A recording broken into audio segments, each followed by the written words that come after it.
जिस देश को हम नदियों का देश कहते हैं, उसकी असली पहचान क्या है?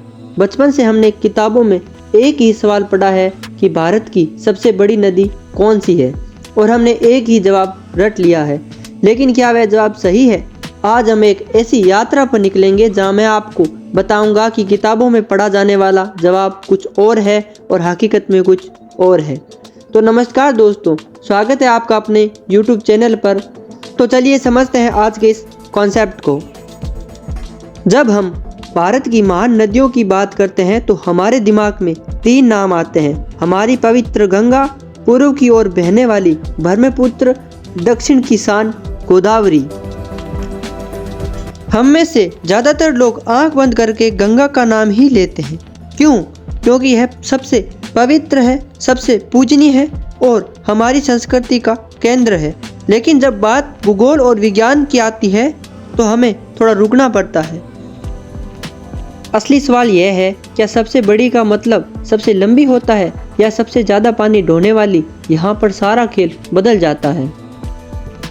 चलिए आज इसी खेल को समझते हैं और जानते हैं। पहले उस जवाब की बात करते हैं जो सब जानते हैं: लंबाई। अगर हम बात करें कि भारत के भीतर सबसे लंबी दूरी कौन सी नदी तय करती है, तो यहाँ गंगा नदी की विजेता है। गोमुख से शुरू होकर यह नदी उत्तराखंड, उत्तर प्रदेश, बिहार और पश्चिम बंगाल से गुजरते हुए लगभग 2525 किलोमीटर की दूरी तय करती है। यह केवल एक नदी ही नहीं बल्कि हमारी जीवन रेखा है। इसलिए जब भी प्रतियोगिता परीक्षाओं में पूछा जाता है कि भारत की सबसे लंबी नदी कौन सी है, तो आप बिना किसी संदेह के गंगा का नाम ले सकते हैं। पर क्या आपने कभी सोचा है कि नदी का बड़ा होना केवल उसकी लंबाई से तय होता है? जरा रुकिए, मैं आपको उस नदी से मिलाता हूँ जो सचमुच में बड़ी है। मैं बात कर रहा हूँ ब्रह्मपुत्र की। ब्रह्मपुत्र भले ही गंगा से कम लंबी है, लेकिन यह अपने साथ पानी का एक विशाल भंडार लेकर जाती है।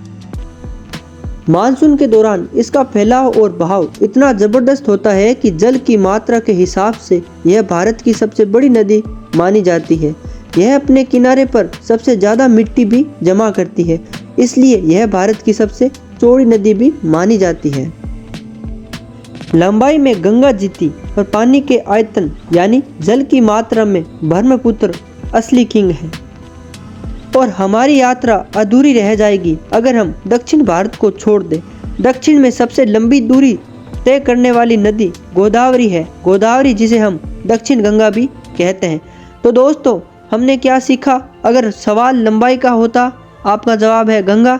अगर सवाल जल की मात्रा या चौड़ा है, तो आपका जवाब है ब्रह्मपुत्र।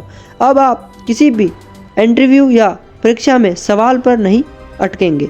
आपको इन दोनों महान नदियों में से कौन सी नदी प्रभावित करती है, नीचे कमेंट बॉक्स में ज़रूर बताइएगा। और मिलते हैं ऐसे ही ज्ञानवर्धक वीडियो के साथ। जब तक बने रहिए सुरुचि नॉलेज के साथ।